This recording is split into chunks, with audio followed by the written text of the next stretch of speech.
All right, so let's make a formal introduction for our listener. Good afternoon, Jeff. My name is Claudia. I'm calling you from Washington, D.C., from the studios in Fairfax City. We're very humble and grateful that Jeff Spoonhower accepted our invitation to our show. Hey, Jeff, welcome to the show, man. Hey, Claudio. Thanks for having me. I'm excited to talk with you today. This will be fun. Good, thank you. Same here, man. So let's start with what's going on in the world, right? No, with Ukraine. I don't like to talk about politics, but Yeah.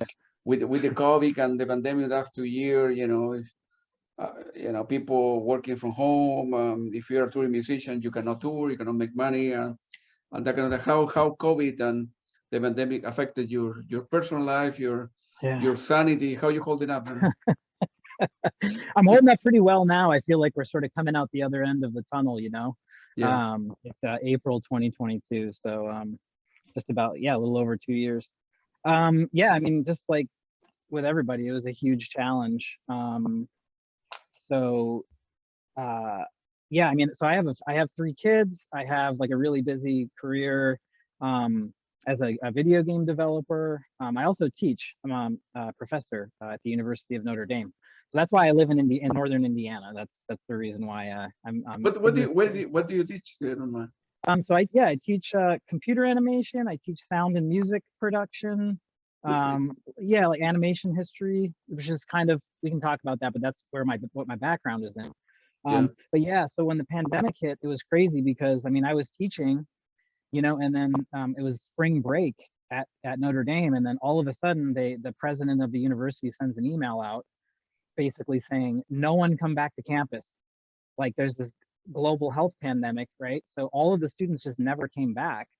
So we had to shift all of our classes into fully remote in like a week, like completely change the format of our courses. So yeah, so teaching remotely was really hard. Fortunately, all the students came back the following semester. But yeah, I mean, like having my kids, during the pandemic at home, my wife and I, we worked, but we also had to like homeschool our kids. And we all got COVID, so pretty bad case of it. So we were really sick. Our kids were home from school. We had to like homeschool our kids while we had COVID. It was sort of a nightmare. But my music, my first album, Your Future Awaits, came out of the pandemic. It was like a result of trying not to lose my mind, so it helped me. Making the music helped me to survive, literally, Yeah. So I feel pretty good now. Yeah, same here, man. In a way, it may sound stupid, but the best thing that happens to me was the pandemic, because it forced me to do 2 things: to, put the radio together, listen to music. I was buying more than I was able to consume. So I need to go back and listen to my stuff and put the radio together. I got the idea to begin doing interviews and stuff like that. So it works out very well. And 2, I look back in my life and I try to understand what was important to me and what it wasn't. I was going like everybody else, going 100 miles an hour. So I was doing stuff that because I have to do, not because I want to do.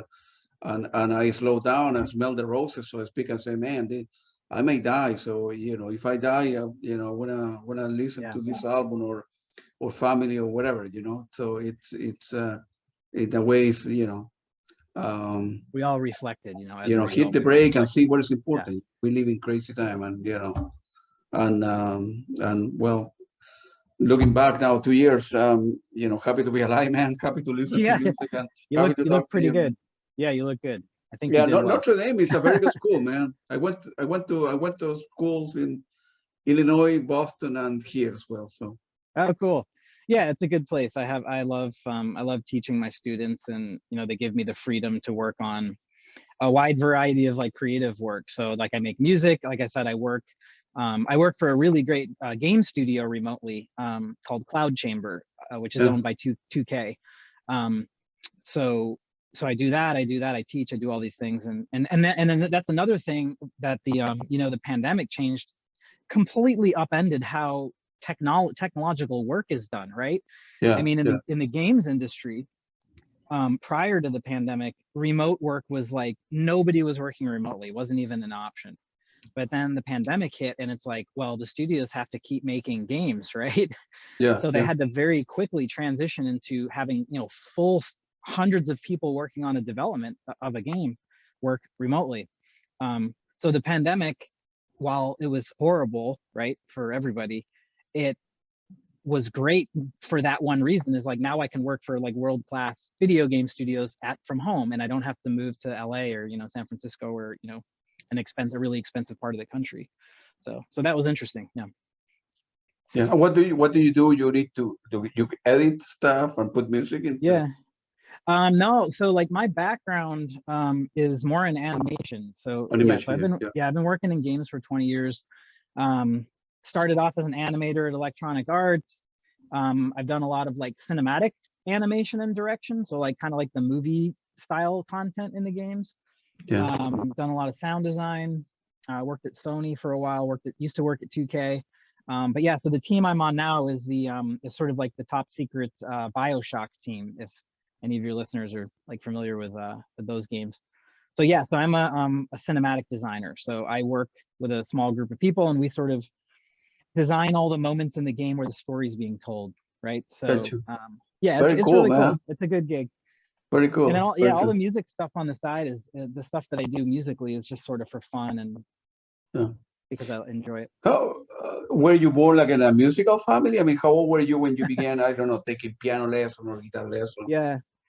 No, it's really funny. Like there was zero music ability in my family up until my brothers and I came along, and there must have been some like genetic mutation that happened or something, Yeah. because my parents used to joke that like they didn't have any artistic ability, no musical ability, but yeah, I for some reason I just loved it, and so I was mainly like a brass player throughout my childhood and all through college. So like trombone, tuba.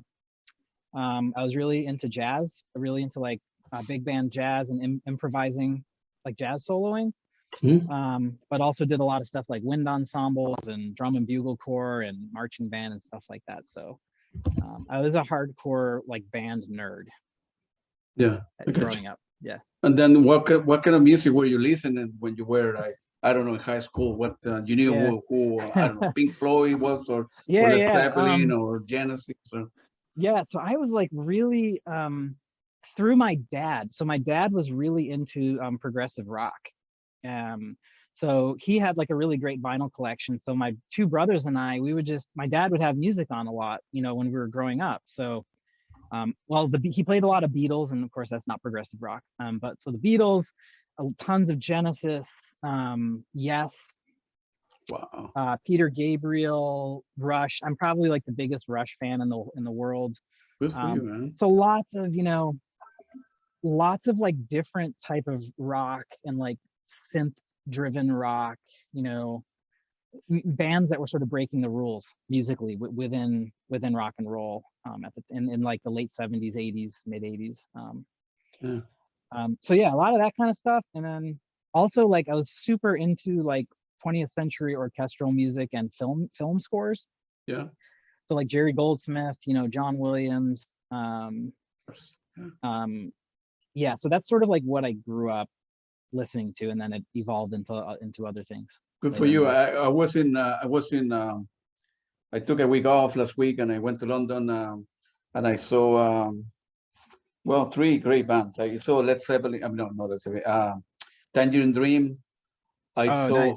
Hans Zimmer, and I saw Genesis, the last show, the live. Oh, did you see them? Of course. Man, that's so cool. 3 times. You saw them 3 times on the last Domino tour. That's right. The last 3 days they played 24th, 25th, and 26th, and on 26th. So Phil Collins announced that was the end of Genesis. Yeah.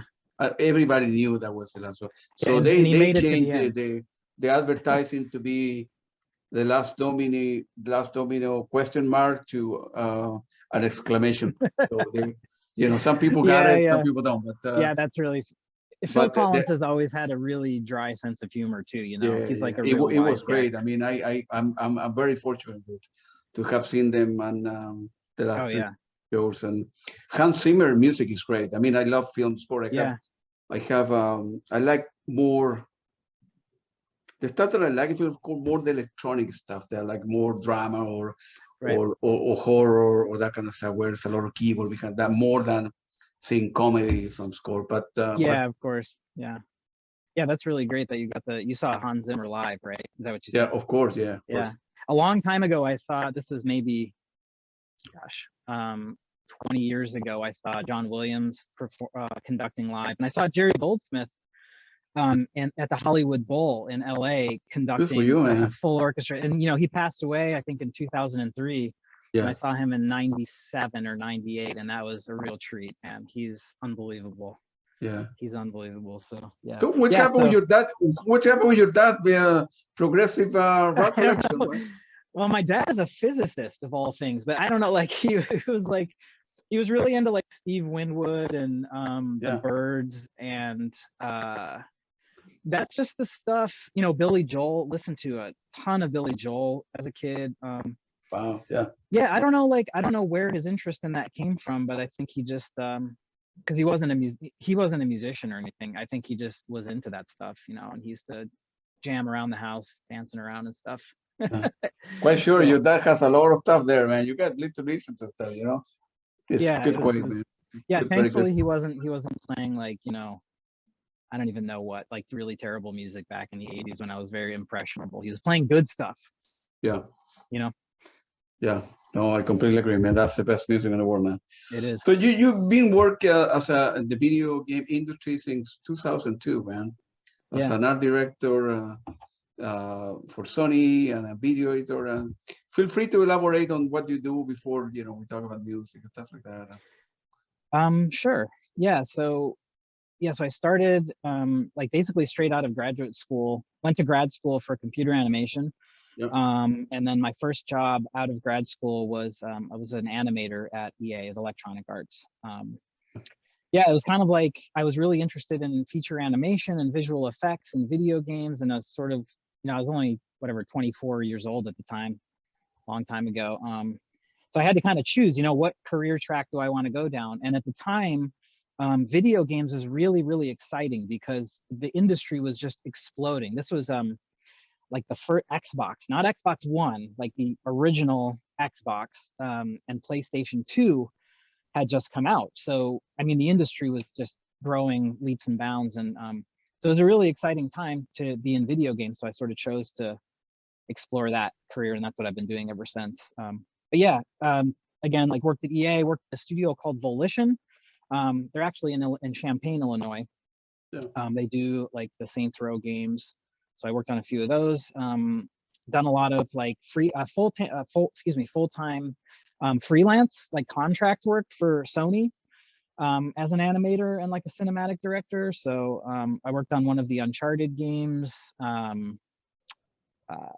SOCOM games, stuff like that. And then worked at 2K out of San Francisco for 5 or 6 years, around 2009 or so. Yeah, I worked on a lot of stuff like the BioShock 2, worked on the Borderlands games, stuff like that. And then started teaching in 2012.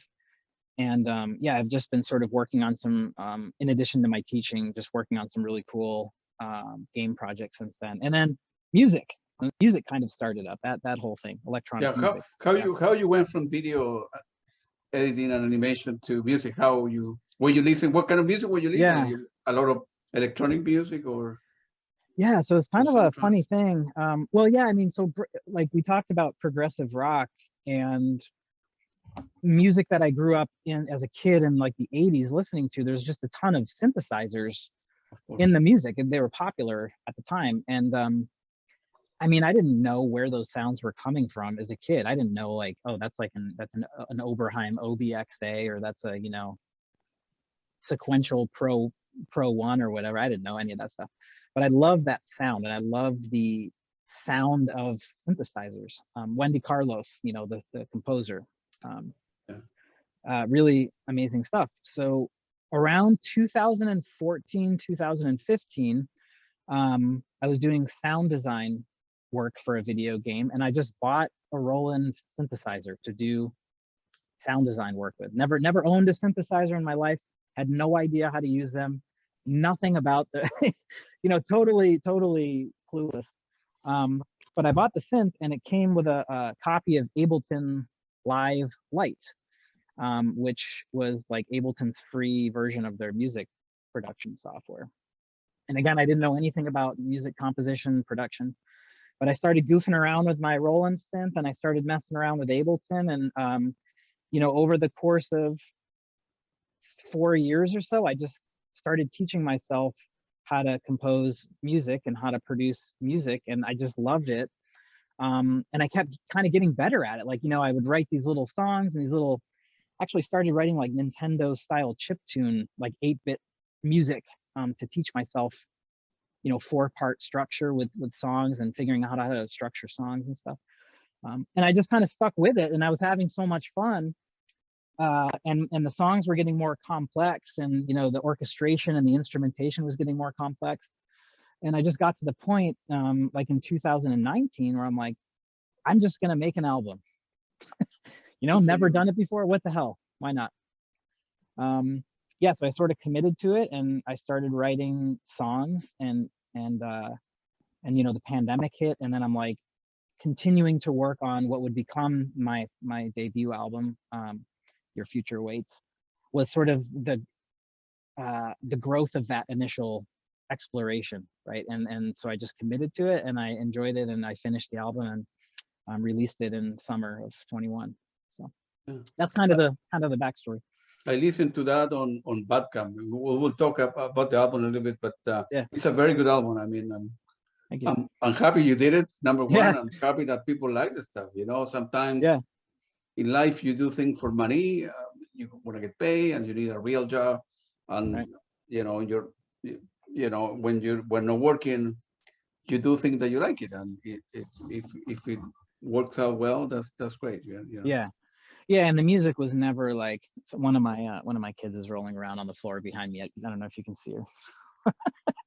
You staying out of trouble back there? Okay.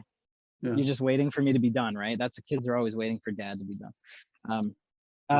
Yeah, I mean, like it was never like a money thing. I mean, there's very little money to be made as like an independent musician or whatever. It's I just was having so much fun. If you break even, it's great. Yeah, and I don't care. I mean, I have a whole career, and I'm doing fine, you know, on that front. It's not like I need to make music to survive or anything like that. I just love the process, and it makes me happy. You know, there's some chemical reactions happen, and I just want to keep doing it.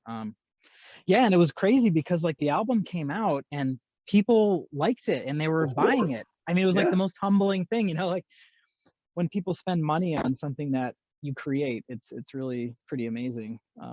Plus Bandcamp, you know, they only take, I think, 10% or so. So whenever the majority of the money comes to you, as opposed to Spotify, where you need to have million hits on a month to get a check for $10 or something. That's right. Yeah, Bandcamp is the best thing ever for people like me, like musicians and, you know, composers and stuff. And yeah, so people were buying it and they're like, this is really great. Like, wow, this is amazing. And it was super rewarding. And it's back in December, I won Electro Artist of the Year award from a radio station in England, which was wild. Yeah, it was amazing. And I wasn't expecting that. And all of those nice things sort of help propel to keep me going, you know, to continue working on it when sometimes I don't feel like doing it, you know, I sort of burn out. But yeah, working on another album, and it's going to be out this year. And this year? Yeah. This year I'm going to do, I'm committed to it. I'm quite sure that people that are listening to the album and Bandcamp, they're emailing you, you know, when is the next one coming up? When's the next one coming up? You know, they're and that's, and they're all like really good people, you know, that just love music like yourself, you know, they're trying to find like really good music, which can be hard because there's, you know, a million people making their own music these days, and so it's hard to sort of find the good stuff, you know. You knew, for example, when you, after you bought the synthesizer and you said, well, I don't like pop, I want to do like more electronic stuff. You knew who people like Tangerine Dream was, or Klaus Schulze, or Peter Baumann, or Manuel Boshin, and all that kind of people. Yeah, a couple of those. I mean, there are bands like, you know, Kraftwerk that, That's what, yeah. I mean, they're really popular. I never listened to them Oh, as a yeah. kid. And like another band that's super popular in the 80s, like Depeche Mode. Of course. I Yeah. never listened to them, you know, beyond their hits that were on the radio. So once I started writing, it's sort of, my music sort of naturally started to weave into those sorts of styles. And so I started listening to Depeche Mode just like last year. And it was Brilliant, like, man. wow, this is awesome, you know. Yeah. But yeah, I mean, I would say my music is sort of informed or like by that stuff, and is inspired by more of the prog rock movement, you know. Like Yes's albums in the 80s when they were Yeah. doing stuff Yeah. like Rhythm of Love and, you know, that kind of stuff. Yeah. Yeah. Can you convince a studio? I don't know, maybe it's a good idea. You can make some money to see if they like your music, to put in some of the Yeah. videos, make a percentage of sale or whatever. I don't know. Yeah. I mean, so yeah, that's a great question. So one really exciting thing that came out of the album, and, you know, like I said, the album was just it was just a complete hobby project. You know, Of course, yeah. let's just do it. But I knew that you have to have faith that like it'll reach people, people will like it, something will happen, you know. And you don't, for me, that's what I love as an artist, is the process of like exploration. You don't know what's going to happen, you don't know what's going to come of it. But yeah, I got contacted by a game studio that heard the album, and they're like, we really like your music. And so I'm talking sort of early talks with a studio about Yeah. scoring their game. So I don't know. Yeah, so I don't know what's going to happen, but we'll see. It's Yeah. fun. Yeah. Maybe it will, have a double purpose. You do it for yourself, and if you can make some money on the side, Yeah. and then go the second album, the third album, before you know, you will be touring, man, and Yeah. in some coffee I would shop be or libraries. I would be terrified to do that. I would have to like really improve my playing skills before I were to get on a stage, you know. I got you. Yeah. Well, in a way, I remember that a musician, a band, told me that you want to do a sound which is, how can I say, like to be totally your own, right? As if Right. you're making music without compromise, right? You listen to a lot of stuff, but you like a particular area and you run with it, and that's Right. at the end of the day what you're gonna do, right?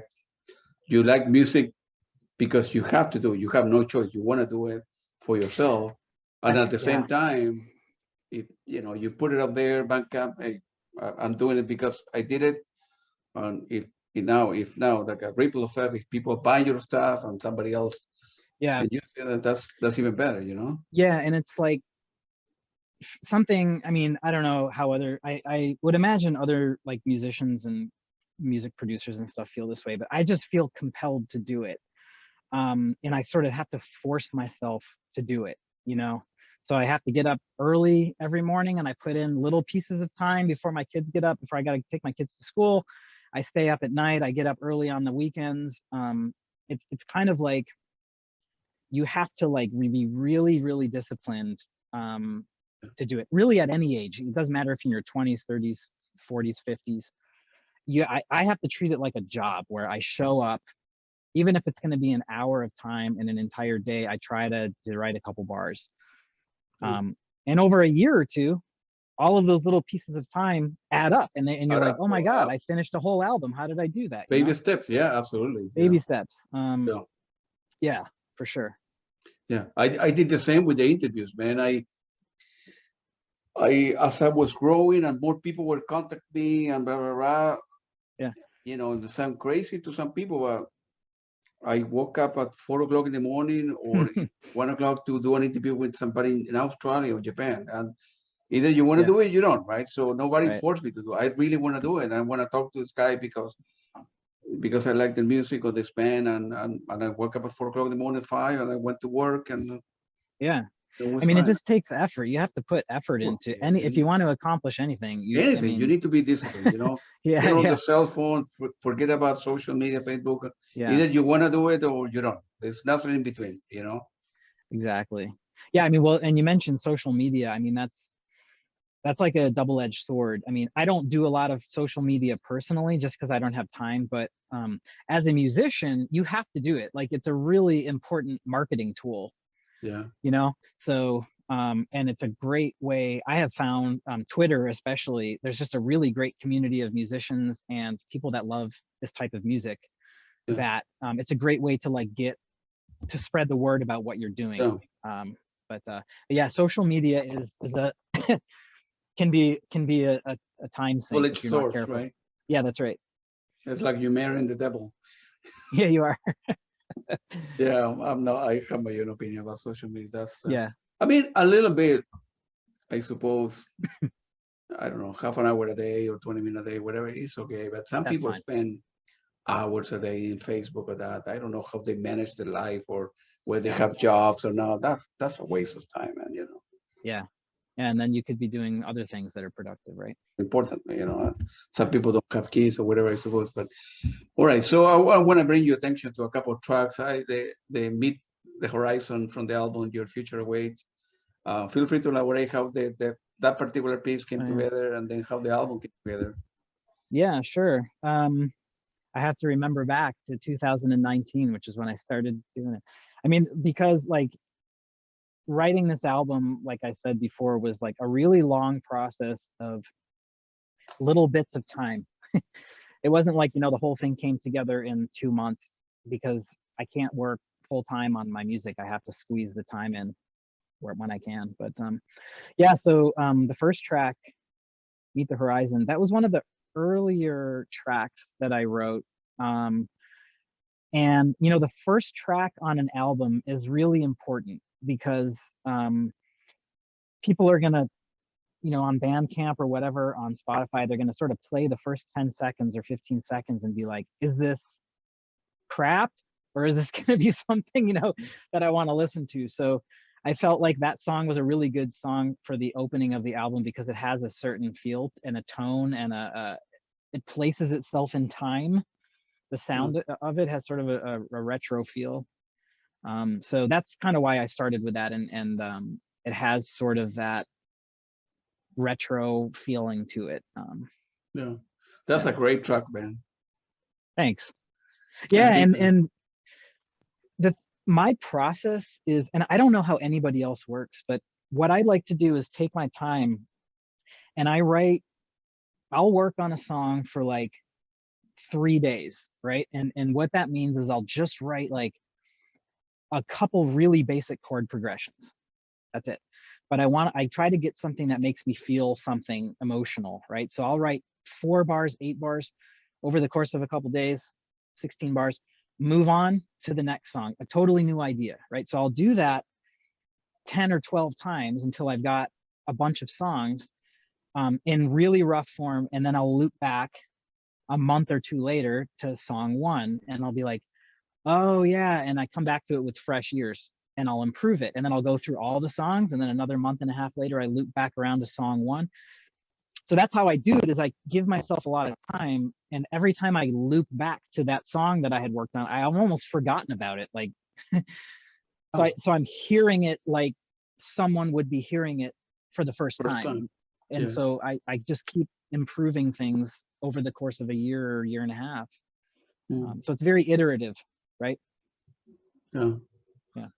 If that's your creative process work for you, stick with it, you know. But it's not the standard, you know. Good for you, man. Good for you. Whatever. And the other, wonder if you can elaborate on the single. I think it's called Autumn World. How the composition came together, and I think that the person who helped you with the lyrics and the voice is Megan. Megan McDuffie. Yeah, she has a very great voice. I need to get a hold of her, man. Yeah, I'm sure she would be happy to talk with you. Yeah, so that song was I wanted to do a couple vocal tracks on the album. I like albums that have some variety, and a lot of like synthwave style albums are like 100% instrumental. There's no vocals. And what I found in listening to a lot of that type of music is it starts to feel kind of the same after a while.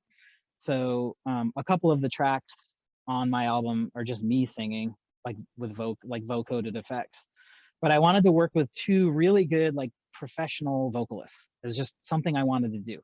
Never done this before. I was sort of scared. I didn't know how to work with vocalists, but with Autumn Words, yeah, I just wrote the song. I recorded it. I wrote the lyrics, and I sang like a really terrible temp vocal track myself, just so something was there. And I did some research into female vocalists who had sang with some really great, like other really great like synth artists, like there's a guy named Mitch Murder. There's another guy named Time Cop 1983, and Megan had worked with them, and they're really popular music producers. So I reached out. I just emailed Megan, and I said, "Hey," and she's a video game composer. That's her main gig. Yeah, yes. so I told her about my career in games and all this, and I sent her the track that I was working on, and she was just like, "Yeah, this sounds awesome. Let's do it." So it was really as easy as that, you know. Yeah, she has a great voice. I'm always looking for new people as well. Like I have my standard musician that I like. I don't know, like Pink Floyd, Depeche Mode, Peter Gabriel, Pat Benatar, Blondie, Kraftwerk, etc., etc. But I'm always going to Spotify to look for new people. It's like a never-ending story, you know. It's yeah, and it's really helpful to. Yeah, I mean, a lot of those established artists get tons of coverage anyway. It's all the new people. We're the ones who we need the help, you know. That's right. Yeah. But yeah, Megan's great. She's a game composer, and she released her debut vocal album last year, like actually right after mine. So yeah, you should put me in touch with her. I can make an introduction. Yeah, that would be great, because I definitely want to get to know this stuff. So you just mentioned that the sales on Bandcamp are doing okay, decent enough, and then you work in your second album. When do you think that will be due? With that today, this year? I mean, yeah, it's definitely this year. So as soon as Your Future Awaits came out, I already had one or two tracks that were sort of I cut from the first album, and I wanted to save them. And then I just immediately started writing, and I've got 12 or 13 tracks that I've been working on for the next album, that are all sort of in, I would say, anywhere between 50 to 75% complete. And I want to work with a few new vocalists, so I got to figure out like which songs are going to be good and who I want to work with, and so that's going to be another thing I got to figure out. But yeah, this year I'm hoping by like August, September. I mean, hey, I'm healthy. I want to get as many albums out as I can while I can. Of course, you know who you know who Alison Moyet is? No, I don't. I wasn't. Yeah, you would like her voice. I mean, I was too. I mean, but she's well known. I don't know if you would do something, but hey, try it out. The worst scenario, right?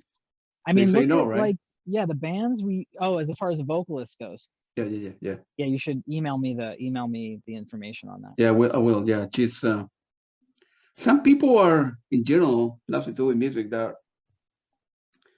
kind of, I don't know, they're afraid of rejection or whatever. You know, I don't care about that stuff. You know, when I okay, for example, when I started the radio, right?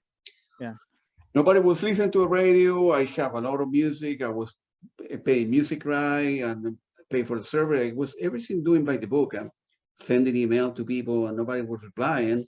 Yeah. And I said, man, maybe it's not going to work. And then eventually one guy got a hold of me, was a guy from Genesis, Steve Hackett. There you go.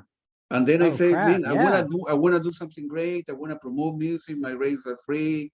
I will never have a sign or advertising or social media 24 hours a day broadcasting a very good quality. And he say, okay.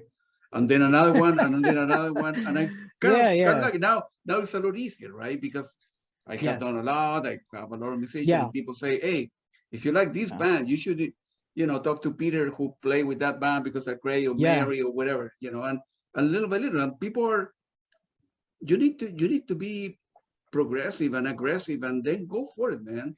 Yeah, and starting off is so hard. Otherwise, nothing happens, right? If you don't make it happen, nothing will happen, You have to be fearless. And I mean, what you're describing is exactly what I experienced. Start when you have no album, you've never written a song. You've Yeah. never released a song or an album. And it's like, Yeah. nobody knows who you are. Nobody cares Yeah. until you can prove yourself that you're able to produce something that's great. But no Right. one gives a crap, you know? I mean, like, so, you know, building up a following on social media and like, it just takes time and a ton of persistence. And like, you got to believe in yourself and just Absolutely. go for it. Yeah. The other thing that electronic musicians have done are they create like like a library of samples, Yeah. and then they have offered that to studios or television, and some people get paid very good money for that, you know. Yeah. Especially Getting, in the UK and in France, whether they play whatever 10 seconds of your song in a commercial or a TV yeah. series or a studio, whatever, you get paid very, very good money. So that could be another avenue for Yeah. you. If, you know, when you have, you know, 300 track or 1,000 or whatever, create like a Right. CD and send it to people. The worst License scenario it is they out. know we're not interested. Yeah. Yeah. I think the other thing, like, I think like you're saying, you can't be afraid. You just got to do it. I think that comes with like maturity. I think a lot of younger people are really afraid of rejection and are afraid to just call or email people. But as you get older, I mean, I'm like you, I have nothing to lose. I have a family. I have a great career. I have literally nothing to lose by emailing people. Yeah. So, and I think a lot of the times I found that people are really pretty down to earth and like Yeah. they just wrote back. They're like, yeah, Yeah. I'm happy to listen to your tracks in progress. And so that I did that. I just emailed all of my favorite electronic music producers, and like a whole bunch of them wrote back and gave me great advice and listened to my mixes, and you know, it was awesome. They're The worst pretty scenario, they normal didn't people. reply to you. What's the big deal? Yeah, who I cares? mean, I don't care. Yeah. yeah, still you have your career and your job, and you know, that's some people may going to like your stuff. Some people are not going to Yeah. like my interviews or my accent or whatever. I don't care. I'm happy doing it. I'm having a great time talking to a lot of musicians, and I Yeah. have a big list of people that I'm trying to get a hold of that. So it Yeah. gave me a lot of satisfaction, you know. So I'll put you in touch with a few people and you can yeah, recommend some vocalists to me. How's that yeah, sound? yeah. I will. That will We'll be great, help man. each You can. other out. That's right, man. So looking back in your musical career, that has, well, it's the beginning of your musical career. Yeah. You know, what moment has been special to you? Any regrets? Anything you would have done differently, both in the kind of game industry that you are and part of music? Looking back, Yeah. do you have regret you should have done differently, or you're happy with? Regrets. Yeah. I think I'm happy to say that I have very few regrets. Good for you. Yeah, I don't know. I mean, musically, again, I sort of approached the music with zero expectations, which is sort of like, I don't like saying that, but I think in life sometimes when you set your expectations really low, you can't be disappointed. Which is sort of a silly thing to say, but like with the album, I had never done it before, so I really didn't know what I was doing. So everything that I was doing was the first time I was doing it, and I was learning everything along the way. So I'm just so happy that it came out and people like it. So I don't have any regrets yet. I'll probably have some regrets. Ask me in another year or two. How's that sound? And then We'll do a follow up interview. we'll do Part we'll two. do we'll do part two. Yeah. Um, yeah. I mean, there's always regrets with something. I mean, I think professionally I've had a pretty good run. I've had a pretty lucky, worked really hard and tried to put myself in positions where I can work on great projects with good people and stuff. So yeah, I got nothing, man. I'm sorry, I don't have any dirt. I have got nothing. So Oh, I got a regret. Yeah. You know what I regret? I regret not learning how to play the piano as a kid. That's it. That's that, because if I knew, my wife is a really great piano player. One of my kids is a super talented piano player. I regret not learning the piano because I would be a much better composer now if I, Yeah. you know, and I would be able to play live a lot more confidently too. So I'm going to try and actually learn. I got my books. I think I'm going to start taking lessons. Yeah. So you're saying playing live. What if you do album 2 soon, and then album 3, and then will you, I mean, that then will the next step perhaps will be, well, playing some live gigs with, you know, in a you know, it's being humble, Yeah. like in a coffee shop, in a library, and then take it Yeah. from Yeah. there, or it's something I you would would be, consider? Or? I would be open to it. Yeah. I think if for me, it's just like, it's just a matter of like improving my performance skills, my actual piano playing skills to the point where I'd feel comfortable like standing up in front of an audience. Yeah. You know, when I'm writing at home and I'm composing, I can take my time and get all the parts just right, and I can come back and tweak and fix things, you know. Playing But live is another story. yeah, when you're I mean, I've played live a lot as a horn player, but it's totally different. Yeah. Different set of skills that I need to improve. So Yeah. there you go. There's your dirt. Do you see a lot of you go to a lot of concerts where you live, and you see, do you like live music? Or I love live music. I used to go to concerts more before I had a family, and now like it's so crazy with work and the kids. Yeah. But yeah, actually we're really excited because we just bought tickets to see Sting next month.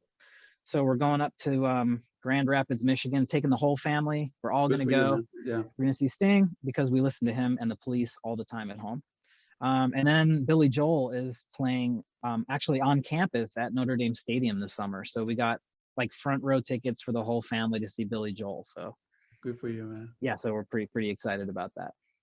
For me, live music is very, very important. As I mentioned, I spend a lot of money and a lot of time. I would if I could. Yeah, I have an expensive taste, man. You know, expensive hobby. You know, it's tough, cost money. And nowadays, that all the bands are coming back from COVID, they want to record their investment, so the tickets have gone out like 40% or so. You know, tickets that used to be like 100 now, 150, whatever, 150 to 200 or whatever. And it's nuts. I mean, my wife and I, right when we first got married, we saw Sting on his Brand New Day tour. Like it was like 2001. I think the tickets were like $25 a piece. Now you need to add another zero at the end. Yeah. Like I think the tickets to see Sting this time around were like 150, $175 or something. It's just But we only go every 10 years. So yeah, I'm seeing him twice in December too, in a venue called the Wolf Trap here in Vienna, in the 20 minutes from here in Virginia. Oh, great! So beautiful. I would love to interview the guy one day, man. Oh, man. Him and the Police court meant a lot to me. Oh yeah, amazing. Yeah, it's a very good man. I have only a couple of questions more. So, sure. Any plan to do, if you end up touring a little bit, to do like a live album, or you know? Ooh, I think that's a couple years down the road. I don't know yet. More comfortable, when I feel more comfortable. I think that's pretty common of a lot of like electronic musicians and producers and stuff. We do a lot of our work in the studio. Yeah. Because we like that, we're like control freaks. You know, we want everything to sound perfect, and it takes a lot of time to do that. So yeah. But yeah, hell, I would record a live album as long as I'm ready for it. Yeah. If you have the opportunity to opening for a well-known band, it's anyone in particular that I will do anything to, you know, open, you know, an opening gig for someone. It would probably be like an older band from like the 80s. That's like, they're all old guys now, you know, and they're touring. What names? Like David Gilmour. Let's just shoot for the moon. Yeah. Wow. That would obviously never happen, but he's very good. Yeah. Yeah. I don't know. Like, I mean, Jim Morrison, obviously he passed away a long time ago, but if I could play with like, if there's a band I could play with, it would be like the Doors or Pink Floyd. Yeah. You know, something crazy like that. Yeah. Yeah. The Doors it's only one, I think, one guy alive. The other. Yeah. The Pink Floyd, I have seen them playing individually, right? I wasn't living in the United States at the time, but according to me, the top three bands in the history of music are three that are British. Genesis with Peter Gabriel, Pink Floyd, and Led Zeppelin. I never seen them, you know, together. I've been individual members of them band, but never. Yeah. That would Are you a fan of Alan Parsons Project? Of course, yeah. Yeah, that would be another amazing, and they're still playing actually. Yeah, Alan Parsons is still playing. He's touring, and yeah, they're amazing. Nowadays, I think the last month or coming up, I'm always, man, I want to get a hold of that guy. I would love to interview him as well, you know. Yeah, I bet you he seems like a pretty down to earth guy. So Yeah, some people are very down to earth, other people don't reply, and yeah, but little by little, man. I started yeah, with my goal was 20 interviews, then was 50, now was 100, now 150. So yeah, little by little, I'm closing the loop with all the guys. I want to interview everybody. you're killing it. Yeah, well, we got to do it, man, for fun and happy. And one day I want to look back in my life, man. I say, look back, when I'm 80 or whatever, when it's time to go to the another Another life or sphere. whatever, what to cross Yeah. over. Yeah. When I look back and say, man, I saw every band that I want to see. I interviewed everybody. I can die happy. Yeah. There you go. Make it happen. That's right. Hey, Jeff, was very nice talking to you, man. Good luck to you. You're a great musician. It's up to you to make it happen, man. Go for interview album 2, then album 3, a live one, start playing live, and then take it from there, man. You Sky's got the it. limit, man. Be Yeah, and confident, trust yourself, and make it happen, man. That's right. And thanks for inviting me to talk, Claudio. That was No a problem. blast. Take it easy. Have a great afternoon. Okay, man. You too. Take it easy, man. Thank you. I See appreciate ya. it.